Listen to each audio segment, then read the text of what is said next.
Espresso is the fundamental ingredient to every coffee beverage we love, so it has to be good. With your Beanz subscription, you're getting incredible coffees with every delivery, and they need to be dialed in to get the best flavors possible. I'm Sarah Dooley, here to help you dial in your next coffee. Let's dial in Jaguar Espresso by Equator on the Barista Touch. Now, assuming you've already placed the single wall double basket in the portafilter, and you selected the double shot button, then you're ready to brew with me. Here's what my bar setup looks like from accessories to placement. Pause here if you need a minute to set yourself up for the brew along. At minimum, grab a dry towel. All right, this little coffee right here is Jaguar Espresso by Equator. It's also in my hopper. This coffee is super chocolatey and a little bit of smoke. You're gonna love it. My grinder is set at a 16, and yours may be different, and that's okay. Let's start with the brew first. Remove the portafilter and just dry it out.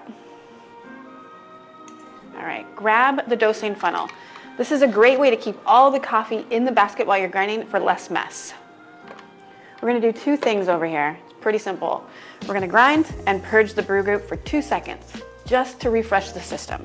So grind and purge.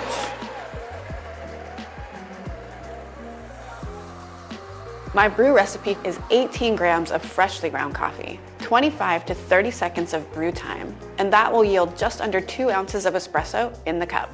It's gonna look like you have a lot of coffee in the basket, but that's also why we left the dosing funnel on, so we can settle the bed without spilling. Tap the edges of the basket and move it around and settle it like you would a cake pan. Remove the dosing funnel. Going in for that tamp.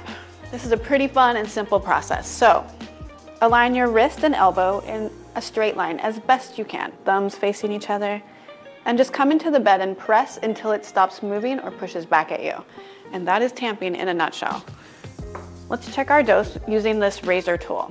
Come over to your knockbox and just give it a little twist above the surface of the bed, and any excess coffee, gently nudge it into the knockbox.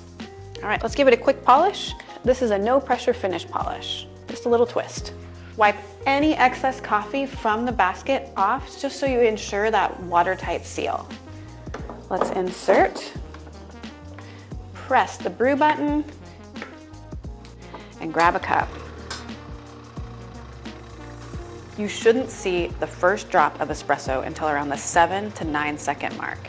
The machine starts at a low pressure and water is moved through the puck up to high pressure. That's called pre-infusion. This will result in a slow saturation of the bed and a full extraction of sugars, acids, omegas, and lipids that make up a delicious espresso. And there it is. That's the shot I was looking for. Look at that. I'm just gonna give it a little spin to cool it off before our first sip together. I can smell so much chocolate right now. It smells amazing.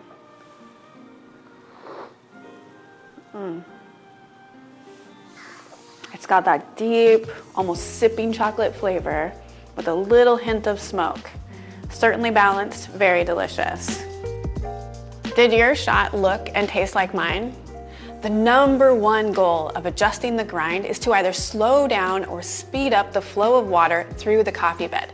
Don't be afraid of this step. We can always adjust it back. If the water flow is too fast, the coffee may taste sour. Adjust the grind a couple of notches finer to slow down the water flow through the bed. If the flow is too slow, the coffee could taste bitter or roasty. Adjust the grind a couple of notches coarser to speed up the flow of water through the coffee bed.